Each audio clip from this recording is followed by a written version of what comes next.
அன்பான தேவ பிள்ளைகள் எல்லோருக்கும் இயேசு கிறிஸ்துவின் நாமத்தில் வாழ்த்துக்களை தெரிவித்துக் கொள்கிறேன்.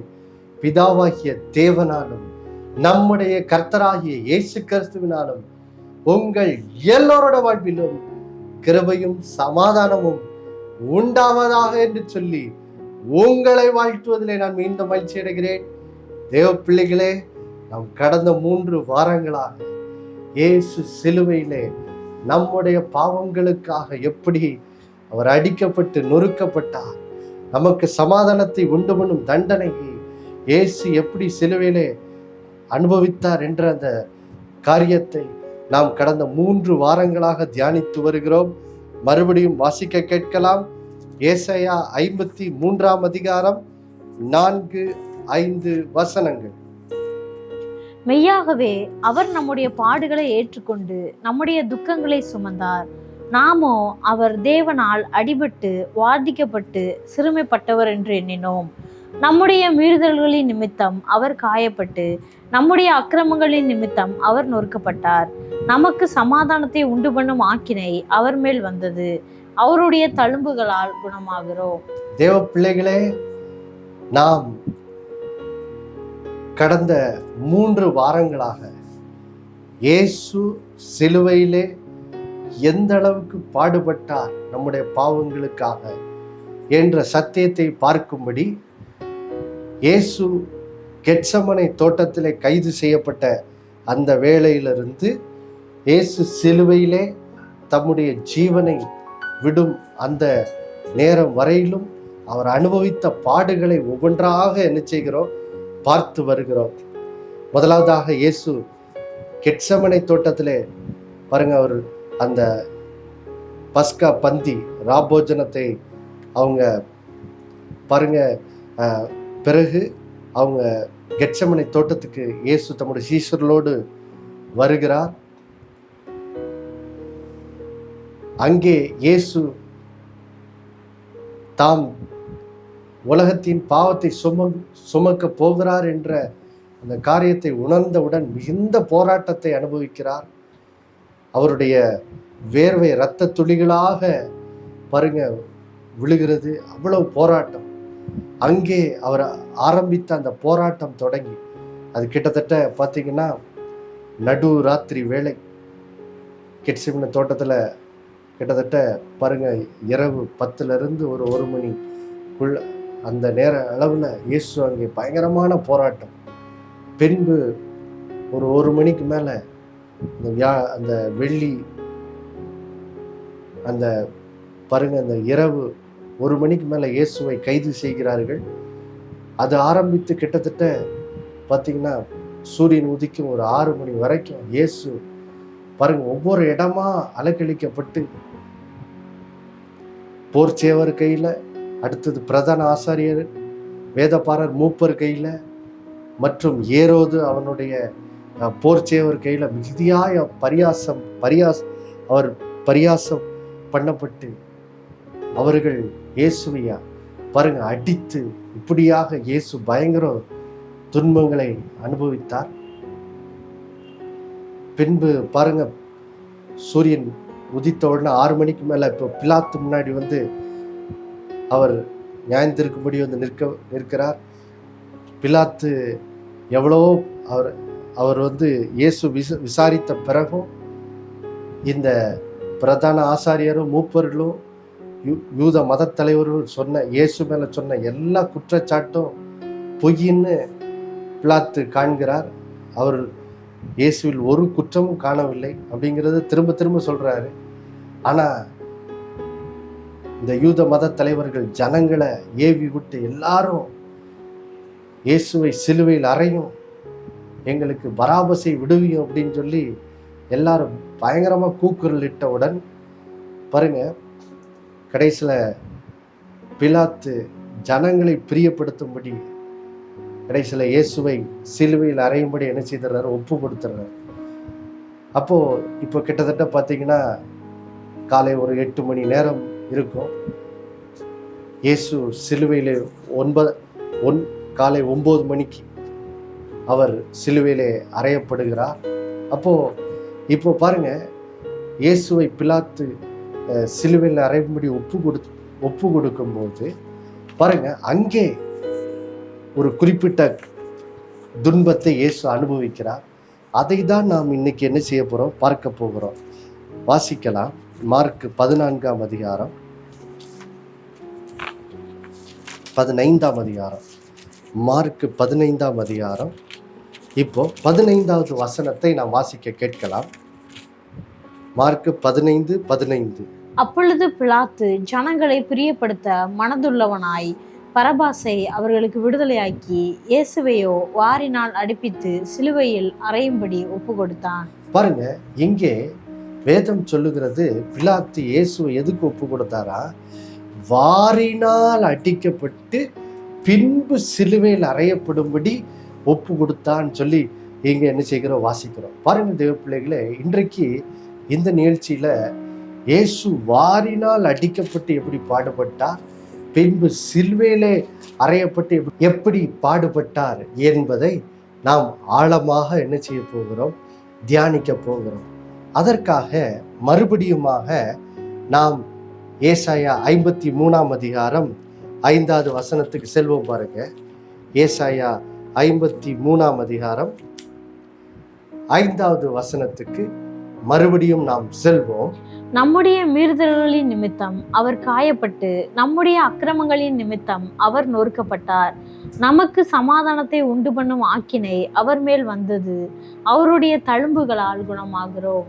தேவ பிள்ளைகளே, இயேசு சிலுவையிலே அறையப்படும் போது அவர் எப்படி பாடுபட போகிறார் என்பதை தேவ பிள்ளைகளே, ஏசாயா தீர்க்கதரிசி இயேசு சிலுவையில அறையப்படுவதற்கு கிட்டத்தட்ட 700 ஆண்டுகளுக்கு முன்பாகவே, 700 years, 700 ஆண்டுகளுக்கு முன்பாகவே, கிமு 700 அந்த காலகட்டத்திலேயே தேவ பிள்ளைகளே, இயேசு எப்படி சிலுவையிலே வாரினால் அடிக்கப்பட்டு அவர் தழும்புகள் அடைவார், அவர் எப்படி சிலுவையிலே அறையப்படும் போது அவர் நொறுக்கப்படுவார் என்ற அந்த காரியத்தை ரொம்ப தெளிவாக துல்லியமாக ஏசாயா தீர்க்க தரிசனம் உரைத்தார் என்பதை இந்த ஏசாயா 53:5 நம்ம என்ன செய்கிறோம், வாசிக்கிறோம்.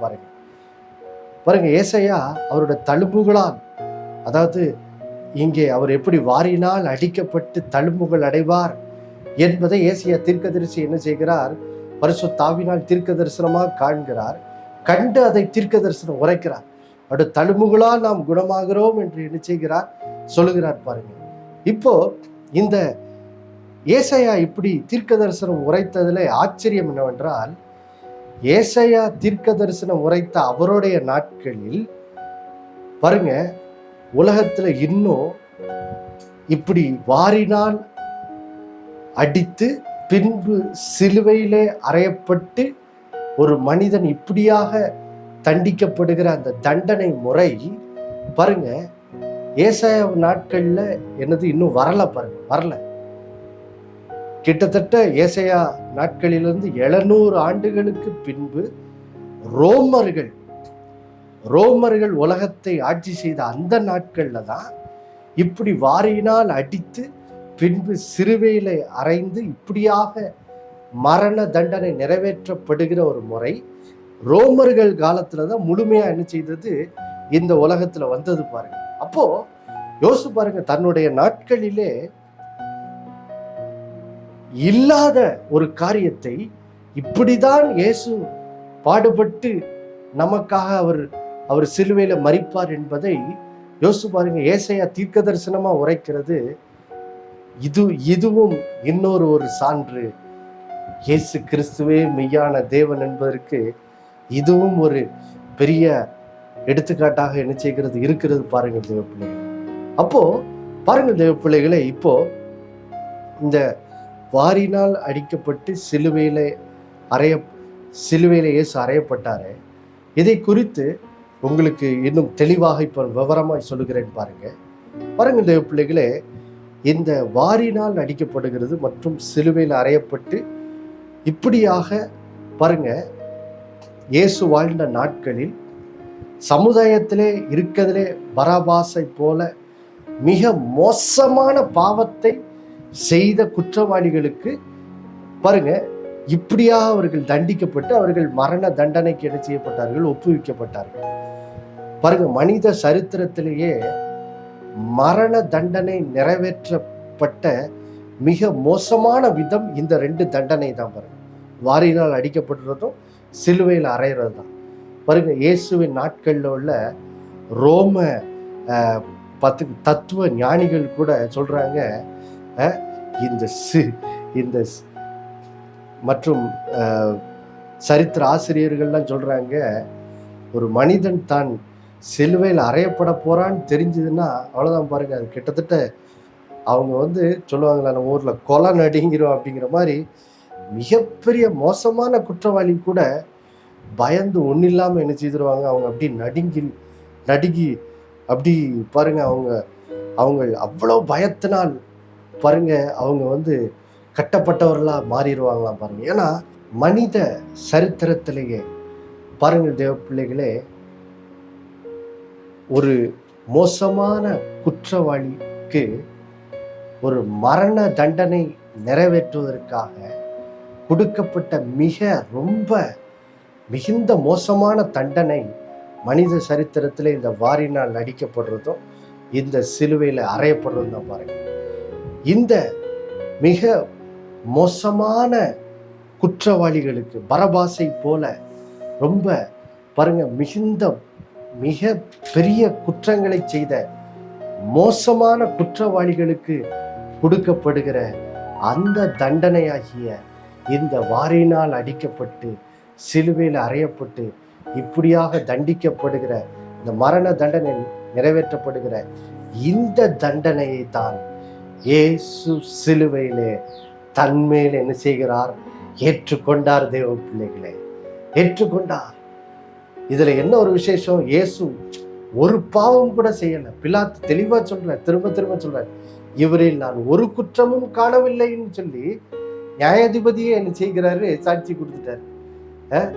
ஆனா பாருங்க, பாவமே செய்யாத இந்த நம்முடைய ஆண்டவர் இயேசு நமக்காக பாருங்க இந்த மிக மோசமான குற்றவாளிகளுக்கு கொடுக்கப்பட்ட மோசமான தண்டனையை தன்மேல் என்ன செய்தார், ஏற்றுக்கொண்டார். பாருங்க, இப்போ தேவ பிள்ளைகளே, இந்த வாரினால் அடிக்கப்படுதல் இந்த தண்டனை எப்படி நிறைவேற்றப்பட்டது பாருங்க. இது சிலுவையில் அறையப்படுறதுக்கு முன்னாடி ஒரு மனுஷனை கிட்டத்தட்ட பாதி கொன்று போடுறதுக்கு தான் இந்த தண்டனை என்ன செய்யப்பட்டது, இந்த வாரினால் அடிக்கப்படுற தண்டனை நிறைவேற்றப்பட்டது. பாருங்க, இந்த தண்டனை நிறைவேற்றப்படும் போது என்ன செய்வாங்களா பாருங்க, இயேசுக்கு இப்படிதான் செய்திருப்பாங்க. அவரை ஒரு சின்ன கம்பத்திலே அவருடைய கைகளை என்ன செய்திருப்பாங்க, கட்டிட்டு இயேசுவினுடைய பாருங்க அவர் அணிந்திருந்த ஆடையெல்லாம் எடுத்துருப்பாங்க, உரிந்து கொண்டு விட்டு இப்போ இயேசு அங்கே நிற்க விட்டு பாருங்க, இரண்டு போர்ச்சேவர்கள் என்ன செய்வாங்களா, கையில் ஒரு சாட்டையை போல ஒரு இதை கையில் எடுத்துக்கொண்டு அதில் பார்த்தீங்கன்னா நிறையா அதில் ஒரு கைப்பிடி இருக்கும். கைப்பிடியிலிருந்து பாருங்க கிட்டத்தட்ட 2, 3 அல்லது 6 அல்லது 9 வரைக்கும் சின்ன சின்ன கயிறுகளாக இருக்கிற ஒரு சாட்டை அடிக்கிற ஒரு இது இருக்குமா பாருங்க. அந்த ஒவ்வொரு அந்த சாட்டையினுடைய அந்த இதில் பார்த்தீங்கன்னா மிகவும் ரொம்ப கூர்மையான இந்த எலும்பு துண்டு, இந்த கிளாஸ் மற்றும் இப்படிப்பட்ட காரியத்தை அந்த சாட்டையில் என்ன செய்திருப்பாங்களா பார்த்தீங்கன்னா அதில் மாட்டி வச்சுருப்பாங்க பாருங்க. அப்போது பாருங்க, இந்த ரோமர்களை போல இந்த தண்டனையை கொடுக்கறதுல கை தேர்ந்தவங்க யாருமே கிடையாது. உண்மையாகவே அவ்வளோ இந்த தண்டனை நிறைவேற்றுறவங்க அவ்வளோ காட்டும் முராண்டிகளாக இருந்தவங்களாம் இருப்பாங்க. அப்போது யோசித்து பாருங்க, இயேசுவை அவர்கள் கட்டி வைத்து இந்த வாரினால் இந்த பாருங்க அந்த கைப்பிடியிலிருந்து கிட்டத்தட்ட 9 கயிறுகள் 9 கயிறுகள் இருக்கும். இந்த ஒவ்வொரு கயிறுலையும் கூர்மையான இதை அதில் மாட்டி வச்சுருந்தாங்க. இதை வச்சு இயேசுவை பாருங்க 2 போர்ச்சேவர்களும் மாறி ஒவ்வொரு பக்கத்துலேருந்து அவரை அடிக்கும்போது பாருங்க இயேசுவினுடைய பின்பகுதி, அந்த தலையிலிருந்து அவருடைய கால் பகுதி வரைக்கும் பாருங்க, ஒவ்வொரு முறையும் அடிக்க அடிக்க அந்த கூர்மையான இது இயேசுனுடைய சரீரத்துல பட்டு பாருங்க, இயேசுவனுடைய சதையெல்லாம் என்னது பிக்கப்பட்டிருக்கும். இப்படியாக பாருங்க, யூத சட்டத்தின்படி ஒரு ஆளை 39 தடவை இப்படியாக என்ன செய்யலாம், அடிக்கலாம். ஆனா இயேசுவை தண்டித்தவர்கள் யூதர்கள் அல்ல, ரோமர்கள். அப்போ அவர்கள் 39 தடவைக்கு அதிகமாகவே என்ன செய்திருப்பாங்க, இயேசுவை அடிச்சிருப்பாங்க. அப்போ இப்படியாக இயேசுவை 39 கிட்டத்தட்ட குறைந்தது 39 தடவை இப்படியாக அந்த போர்ச்சவர்கள் அடித்து முடிக்கும் போது என்ன இருந்திருக்கும், இயேசுவனுடைய பாருங்க தலையிலிருந்து கால் வரைக்கும் இருக்கிற எல்லா சதைகளும், அவருடைய சரீரத்தில் உள்ள சதைகள் எல்லாம் பிக்கப்பட்டு பாருங்க, கிட்டத்தட்ட உள்ளுள்ள அவருடைய எலும்புகள், வயிற்றில் உள்ள உள் உறுப்புகள் எல்லாம் என்ன செய்திருக்கும், வெளியே தெரிஞ்சிருக்கும். பாருங்க, சரித்திர ஆசிரியர்கள் சொல்றாங்க, சில நேரம் அந்த உள்ள வயிற்றில் உள்ள உறுப்புகள்லாம் கீழே விழுந்துருமா. அந்த அளவுக்கு மோசமான விதத்துல இந்த தண்டனை, வாரினால் அடிக்கப்படுகிற தண்டனை நிறைவேற்றப்படும் போது அந்த அளவுக்கு ஒரு மனுஷனை அது என்ன செய்யும், வேதனைப்படுத்தும். கிட்டத்தட்ட அந்த தண்டனை நிறைவேற்றப்படும் போது அந்த மனிதன் பாதி ஏற்கனவே செத்து போனமா தான் பாருங்க, சிலர்லாம் செத்தே போயிடுவாங்க. அப்போ ஆனா இயேசு பாருங்க, இவ்வளவு துன்பத்தை அவர் கிட்டத்தட்ட நடு ராத்திரியிலிருந்து சேவர் கையில அடி வாங்கியிருக்காரு. பாருங்க, பிரதான ஆசிரியர் மூப்பர்கள் கையில அடி வாங்கியிருக்காரு. அடுத்தது ஏரோது அவரோட போர் சேவர் கையில அடி வாங்கியிருக்காரு.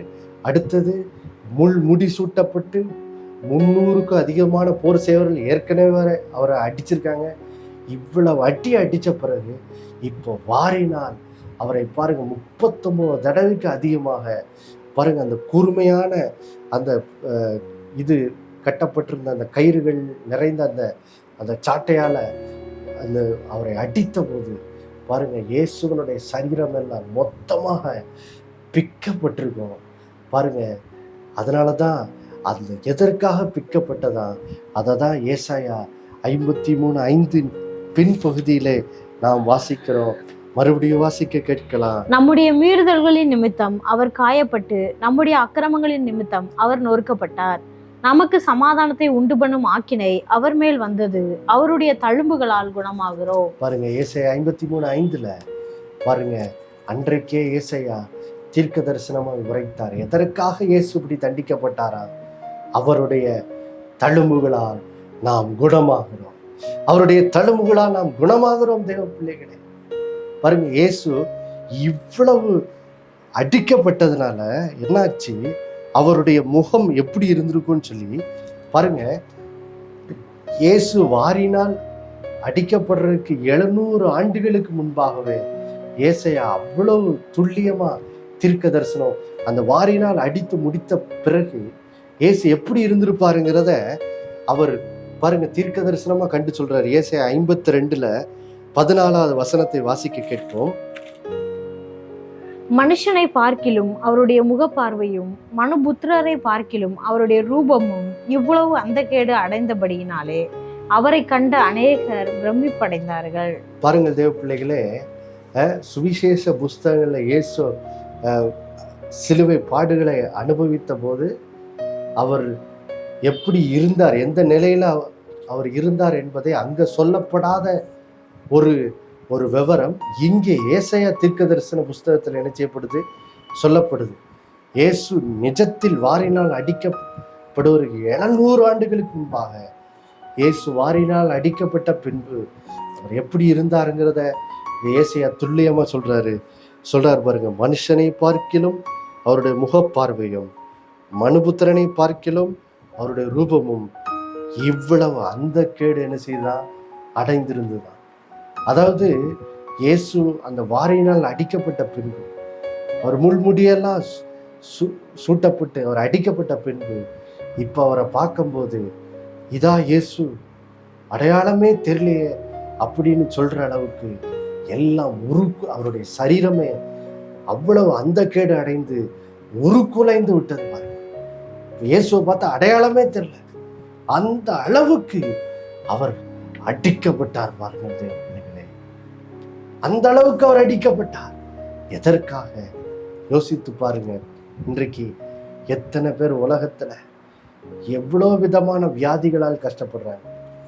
நாம் இந்த உலகத்துல வாழும்போது பல்வேறு வியாதி நோய் போராட்டத்தினால் நாம் கஷ்டப்படுகிறோம். பலர் மருத்துவத்தினால் குணப்படுத்தப்பட முடியாத வியாதியினால் வேதனைப்படுகிறார்கள். சமீபத்தில் கூட பாருங்க, ஒரு அன்பு தாயார் ஜெபிக்கும்படி அழைக்கப்பட்டிருந்தார். அவங்க அந்த சகோதரியினுடைய தாயார் சொல்றாங்க, ஒரே பிள்ளை 4 வயசு தான், ஆனா கேன்சர் வியாதி கடைசி ஸ்டேஜ்னு சொல்லிட்டாங்க, டாக்டரால் இனி ஒன்றும் செய்ய முடியாதுன்னு சொல்லிட்டாங்க அப்படின்னு சொல்லி மிகுந்த வேதனைப்பட்டார்கள். இப்படிப்பட்ட நிலையில இன்னைக்கு உலகத்துல எத்தனையோ பேர் என்ன செய்யறாங்க, வாழ்றாங்க. பாருங்கள் தேவ பிள்ளைகளே, எப்படிப்பட்ட மோசமான வியாதியா இருந்தாலும் பரவாயில்ல, அந்த வியாதிகளிலிருந்து, நோய்களிலிருந்து, பலவீனங்களிலிருந்து உங்களை குணமாக்கும்படிக்கு இயேசு பாருங்க, அங்கே பாருங்க, அன்றைக்கு அவர் வாரினால் அடிக்கப்பட்டார். தேவ பிள்ளைகளே, அடிக்கப்பட்டார். எதற்காக? ஏனென்றால் அவருடைய தழும்புகளால் நீங்கள் குணமாகிறீர்கள். இதுதான் இயேசு அங்கே பாருங்க அனுபவித்த மிகுந்த வேதனை. எதற்காக? நாம் இந்த உலக வாழ்வில் வாழும்போது அனுபவிக்கிற பலவிதமான வியாதிகள் பாருங்க, எல்லாவற்றிலும் நம்மை சுகமாக்கும்படிக்கு இயேசு இவ்வளவு பாடுபட்டார். பாருங்க, இயேசு உலகத்துல ஊழியம் செய்த போது அவரிடத்தில் இப்படி பல்வேறு வியாதிப்பட்டவர்கள் வந்தார். பாருங்க, அவ்வளவு பெரிய இயேசு சுகமாக்கினார். எப்படி சுகமாக்கினார்? அவர் படப்போகிற அந்த பாடுகள் அடிப்படையில தான் அவர் ஜனங்களை சுகமாக்குறார். பாருங்க, மத்தேயு 4ஆம் அதிகாரம் 24வது வசனத்தை வாசிக்க கேட்கலாம். மத்தேயு 4:24. அவருடைய கீர்த்தி சீரியா எங்கும் பிரசித்தமாயிற்று. அப்பொழுது பலவித வியாதிகளையும் வேதனையும் அடைந்திருந்த சகல பிணியாளிகளையும், பிசாசு பிடித்தவர்களையும், சந்திர ரோகிகளையும், திமிர்வாதக்காரரையும் அவரிடத்தில் கொண்டு வந்தார்கள். அவர்களை சுஸ்தமாக்கினார். பாருங்கள் தேவ பிள்ளைகளை, இங்கே இயேசுவினிடத்தில் பல்வேறு வியாதிகளால் பாருங்க, எத்தனை இங்க பலவித வியாதிகள், வேதனை அடைந்தவர்கள், சகல பிணியாளிகள், பிசாசனால் பிடித்தவர்கள், சந்திர ரோகிகள், திமிர்வாதக்காரர்கள், இப்படி பல்வேறு வியாதிகளில் பாதிக்கப்பட்டவர்கள் இயேசுவினிடத்தில் வருகிறார்கள். எல்லாரையும் இயேசு என்ன செய்கிறார்?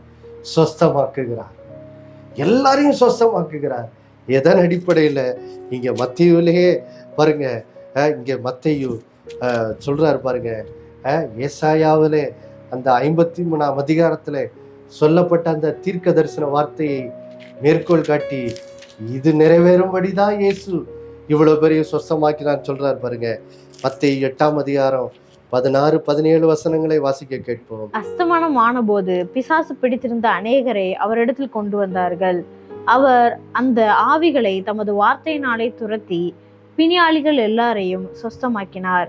அவர் தாமே நம்முடைய பலவீனங்களை ஏற்றுக்கொண்டு நம்முடைய நோய்களை சுமந்தார் என்று ஏசாயா தீர்க்கதரிசியினால் உரைக்கப்பட்டது நிறைவேறும்படி இப்படி நடந்தது. பாருங்கள் தேவ பிள்ளைகளை, வேதம் எவ்வளவு அழகா சொல்லுது பாருங்க. பலவிதமான அசுத்த ஆவிகளால் பாதிக்கப்பட்டவர்கள் இயேசுவினிடத்தில் வந்தார்கள். அவர்களை இயேசு சொஸ்தமாக்கினார். பல்வேறு பிணியாளிகள் வந்தார்கள். அவர்கள் எல்லாரையும் சொஸ்தமாக்கினார். சிலரை அல்ல, எல்லாரையும் சொஸ்தமாக்கினார். ஏன் சொஸ்தமாக்கினாரா? ஏசாயா 53ஆம் அதிகாரம் 4வது வசனத்தை இங்க மேற்கோள் காட்டி சொல்றாரு, இயேசுதாமே நம்முடைய பலவீனங்களை ஏற்றுக்கொண்டு நம்முடைய நோய்களை சுமந்தார் என்று ஏசாயா தீர்க்கதரிசி சொன்னது நிறைவேறும்படி இப்படி என்னது நடந்தது. ஆம் பிரியமானவர்களே, ஏன் இயேசு வாரினால் அடிக்கப்பட்டார், அவருடைய தழும்புகளால் குணமாகிறோம் என்று ஏசாயா தீர்க்கதரிசி சொன்னது நிறைவேறும்படிக்கே பிலாத்து இயேசுவை வெறும் சிலுவையில மட்டும் அறையப்படும்படி மட்டும் இயேசுவை ஒப்பு கொடுக்கல. இல்ல, தீர்க்க தரிசனம் உரைக்கப்பட்டிருக்கு. அவர் தழும்புகளால் நாம் குணமாகிறோம்னு ஏசாயா சொல்லியிருக்காரு. அதுவும் நிறைவேறணும். அதனாலதான் சிலுவையில இயேசு அறையப்படுறதுக்கு முன்னாடி முதலாவது அவர் வாரினால் என்ன செய்யப்பட்டார்? அடிக்கப்பட்டார், அதன் மூலம் தழும்புகளால் குணமாகிறோம் என்ற வார்த்தை பாருங்க தேவ பிள்ளைகளே நிறைவேறினது. அதனால நான் சொல்றேன், ஒருவேளை உங்க குடும்பத்துல அல்லது உங்க வாழ்க்கையில இந்த நாள்ல நீங்க என்ன வியாதி, வேதனை, பலவீனம் என்னனால நீங்க கஷ்டப்பட்டாலும் பரவாயில்ல, அதிலிருந்து சுகமாக்க இயேசு வல்லவராய் இருக்கிறார். உங்களை குணமாக்குவதற்காகவே இயேசு காயப்பட்டார் இன்றைக்கு. ஆதலால் இன்றைக்கு அவருடைய தழும்புகளால் நீங்கள் குணமாகிறீர்கள். இப்பொழுதும் பாருங்க, ஒருவேளை இதை பார்த்து கொண்டிருக்க நீங்கள் ஒருவேளை ஒரு வியாதி போராட்டத்தின் வழியே, ஒரு நோய் போராட்டத்தின் வழியே கடந்து போயிருந்தா, இப்போ உங்களோட சுகத்துக்காக நம்ம ஜெபிக்க போகிறோம். ஏன்னா இயேசு உங்களை குணமாக்கும்படி அவர் அவ்வளவு பாடுபட்டார். சுகத்துக்காக இந்த கேட்ட சத்தியத்தின் அடிப்படையில் ஜெபிக்கலாமா? அன்புள்ள பரலோக பிதாவே, ஆண்டவராகிய இயேசுவின் நாமத்தில் வருகிறோம் அப்பா. எந்த நாளிலும் உமக்கு நன்றி செலுத்துகிறோம் ஆண்டவரே. ஆண்டவரே, நீர் எங்களுக்காக சிலுவையில் அறையப்படுறதுக்கு முன்னாடி ஏசாயா சொன்ன அந்த வார்த்தை நிறைவேறும்படிக்கு உம்முடைய முகப்பார்வையும் ஆண்டவரே உம்முடைய ரூபமும் இவ்வளவு அந்த கேடு அடைந்தது என்று சொல்லப்பட்ட அந்த தீர்க்க தரிசனம், உம்முடைய தழும்புகளால் நாங்கள் குணமாகிறோம் என்ற அந்த தீர்க்க தரிசனம் நிறைவேறும்படி ஆண்டவரே சிலுவையில அறையப்படுறதுக்கு முன்னாடி நீர் வாரினால் அடிக்கப்படும்படி உம்மையே ஒப்பு கொடுத்தீரே அப்பா. அதற்காக இயேசு கிறிஸ்துவ நாமத்தில் பிதாவாகிய தேவனும் நன்றி செலுத்துகிறோம். உம்முடைய குமாரனாகிய இயேசுவை வாரினால் அடிக்கப்படும்படி ஒப்பு கொடுத்தீரே, உமக்கு நன்றி நன்றி. அன்றைக்கு அந்த இயேசு சிலுவையில ஆண்டவரே அறையப்படுறதுக்கு முன்னாடி ஆண்டவரே அந்த வாரினால் தலையிலிருந்து கால் வரைக்கும் பல முறை 39க்கு அதிகமான தடவை அவர் அடிக்கப்பட்டு அவருடைய சரீரமெல்லாம் பிக்கப்பட்டதுனால இப்போ இயேசுவின் தழும்புகளால் நாங்கள் குணமாகிறோம். ஆண்டவரே 1 பேதுரு 2:24 சொல்வது போல அவருடைய தழும்புகளால் குணமாயிட்டோம். ஆண்டவரே, இந்த நாளில் இந்த வார்த்தை நிறைவேறும்படியாக நிகழ்ச்சியை பார்த்து கொண்டிருக்கிறவர்கள் ஆண்டவரே எந்த நோயினால் பாதிக்கப்பட்டிருந்தாலும் பரவாயில்ல, என்ன வியாதியினால் பாதிக்கப்பட்டிருந்தாலும் பரவாயில்ல, இப்பொழுது அவர்கள் என்ன வியாதியினால் பாதிக்கப்பட்டிருக்கிறார்களோ, என்ன வலியினால் பாதிக்கப்பட்டிருக்கிறார்களோ அதிலிருந்து இப்பொழுது இயேசுவின் தழும்புகளால் உடைய பிள்ளைகளுக்கு ஒரு சுகம் உண்டாகட்டும். இப்பொழுது இயேசுவின் நாமத்தில் உடைய பிள்ளைகளுக்கு உடைய தழும்புகளால் சுகம் உண்டாகட்டும். அந்த வியாதி கட்டிலிருந்து இயேசுவின் நாமத்தில் விடுதலை உண்டாகட்டும். உடைய பிள்ளைகளை உடைய தழும்புகளால் நீர் குணமாக்கி விட்டதுக்காக நன்றி அப்பா. ஏசாயா தீர்க்கதரிசி சொன்னது நிறைவேறும்படி நீர் உடைய பிள்ளைகளை குணமாக்கி விட்டதுக்காக நன்றி. செய்ததுக்காக நன்றி. இயேசுவின் மூலம் வேண்டிக் கொள்கிற நல்ல பிதாவே, ஆமென். மறுபடியும் அடுத்த வாரம் உங்களை சந்திக்கும் வரை நினைப்பூட்டுகிறேன். இயேசுவே ஆண்டவர். ஒவ்வொரு நாளும் அவர் மேல் விசுவாசம் வைத்து வாழுங்கள். ஆமென்.